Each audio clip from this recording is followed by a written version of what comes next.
The story of what Jewish immigrants really ate when they arrived in Old New York is not about fancy restaurants or just bagels and lox.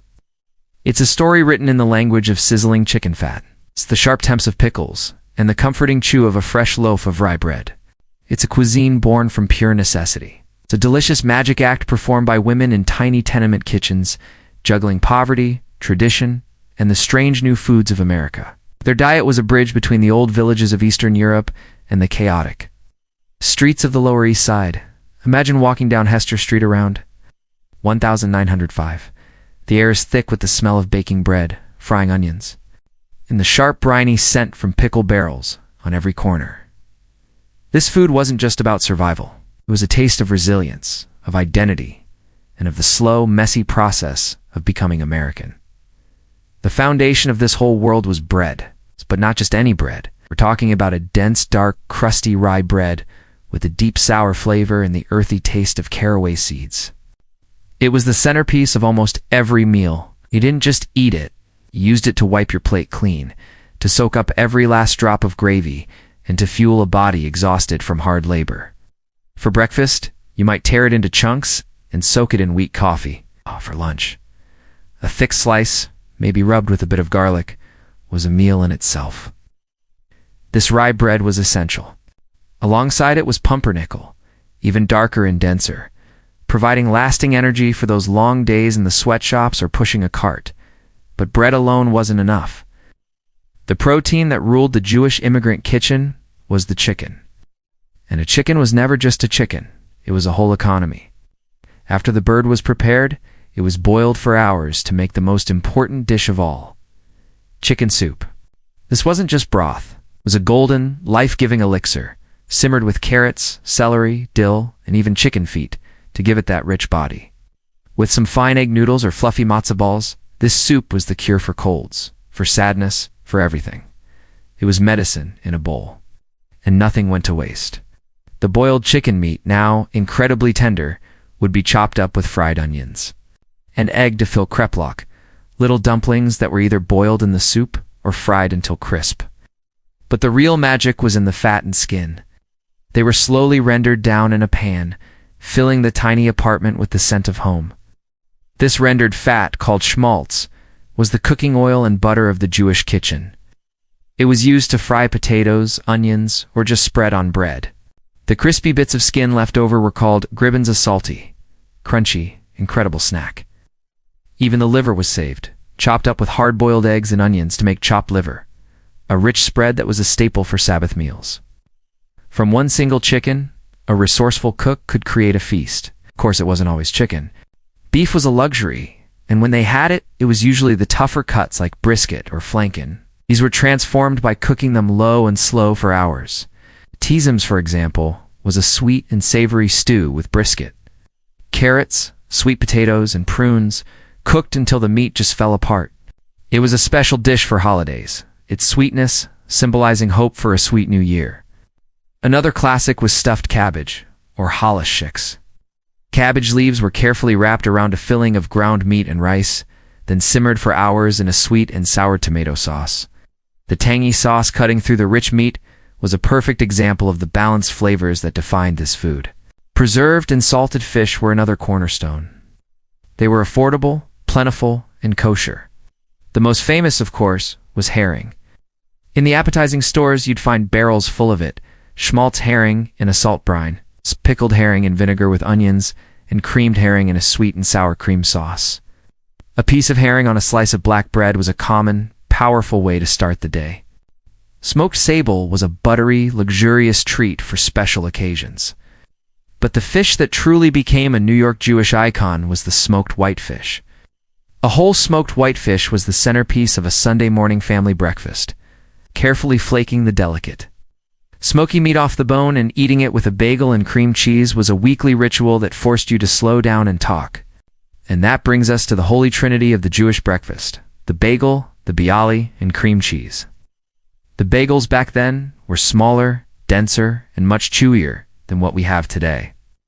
They were boiled and then baked in scorching hot basement ovens. Their cousin, the bialy, was baked, not boiled, and had a delicious depression in the middle, filled with sautéed onions. And the cream cheese was different to Tangier, looser and fresher. The combination of a chewy bagel, cool tangy cream cheese, and a slice of smoky fish was a masterpiece of texture and flavor, a true New York invention. The dairy side of the kitchen was just as important. Sour cream wasn't just a topping. It was a key ingredient in everything from borscht to baked potatoes. There was pot cheese and farmer's cheese used in blintzes and nishes. And then there was kasha, or toasted buckwheat. This was true peasant food, cheap filling, and incredibly versatile. Mixed with boti pasta and fried onions, it became Kasha Varnishkes, a hearty, comforting dish that could stand on its own. Vegetables were often the main event. The potato was king. It was boiled, mashed, and most famously grated to make latkes. These crispy potato pancakes, fried in schmaltz, were a year-round favorite. Cabbage was another hero. It was cheap, it stored well, and it could be turned into anything from coleslaw to sauerkraut, which was often fermented right there in the tenement kitchens. Its sharp, sour taste was perfect for cutting through the richness of fatty meats. So the next time you eat a bagel, remember this story. It's a story of struggle, creativity, and the amazing ability of food to connect us to our past while building a new future, one delicious bite at a time. Thanks for watching, and don't forget to like and subscribe for more stories from the kitchen. Beets were another workhorse. They were boiled and shredded to make borscht. This soup could be served hot with potatoes and cabbage, or, more commonly in the summer, served cold as a brilliant pink, refreshing and tangy concoction, often with a floating island of sour cream in the center. A hard-boiled egg might be sliced into it, or a boiled potato served on the side, making it a complete, refreshing meal on a sweltering New York summer day. And no discussion of Jewish immigrant vegetables is complete without the pickle. The kosher dill pickle, fermented in barrels with garlic, dill spices, and salt brine. Never vinegar was the quintessential street food. For a penny, you could get a cold, crisp, sour, garlicky pickle fished right out of the wooden barrel, a snack that was both refreshing and palate cleansing. The juice, the pickle brine, was even believed to have restorative properties, a folk remedy for everything from a hangover to a sour stomach. The world of street food and pushcart fare was the fast food of the Jewish ghetto, offering hot, cheap, and portable meals for workers, children, and housewives alike. The nish was a classic, a square or a round of dough stuffed with a filling. It was commonly mashed potato or kasha, and then baked or fried until the exterior was flaky and the interior was steaming hot. It was a handheld meal, substantial and satisfying. Stuffed dharma, or quiche, was a sausage-like creation made by stuffing a cow's intestine with a mixture of flour, malts, onion, and spices, then roasting it until the skin became crisp and the filling turned into a savory pudding-like consistency. It was often roasted alongside a chicken or a pot roast, absorbing all the delicious meat juices. For a sweet treat, there were rugelach, small, crescent-shaped pastries made from a rich, cream cheese dough and filled with cinnamon, nuts, raisins, or jam. There were hamantashen, the triangular fruit-filled cookies for Purim, and teiglach sticky, hard little dough balls boiled in a honey syrup, a traditional sweet for Rosh Hashanah. Life was not all savory, however. The immigrant's sweet tooth was satisfied with desserts that were often simple, relying on ingredients like honey, poppy seeds, and dried fruits. Likvar, a thick sweet prune butter, was spread on bread or used as a filling for pastries. Kugel, a baked pudding, could be savory, but its most beloved form was the noodle kugel or lakshen kugel. Egg noodles were mixed with eggs, schmaltz, or butter, and often cottage cheese, sour cream, and then the crowning glory, raisins and a crunchy topping of cinnamon and sugar. It was a dessert that could also serve as a side dish, a testament to the blurry lines between courses in this hearty cuisine. For a drink, aside from the ubiquitous coffee, there was seltzer. The 2-cent plain, a glass of plain carbonated water, was a refreshing, cheap thirst quencher. At home, seltzer delivery men would bring siphons to make homemade egg creams, a miraculous concoction of milk, chocolate syrup, and seltzer that contained neither egg nor cream, but was a uniquely New York Jewish invention. To truly understand this diet is to understand that it was a cuisine of profound intelligence and creativity born of limitation. It was a way of making a lot from a little, of honoring religious tradition while adapting to a new land. The flavors were bold and direct, are sweet, salty, smoky, meant to awaken the senses and provide comfort to weary bodies and souls.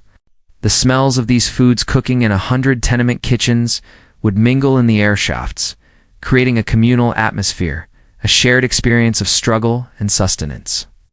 This was not the food of a people trying to assimilate quickly. It was the food of a people building a home within a new world, using the tastes and techniques of the old country as their foundation. Every pot of chicken soup, every slice of rye bread with chopped liver, every crisp pickle from the barrel was a declaration of identity, a thread connecting them to their past, and a vital source of strength for the difficult work of building a future. The foods of the Jewish immigrants in Old New York were, in the most literal sense, the fuel that powered a generation.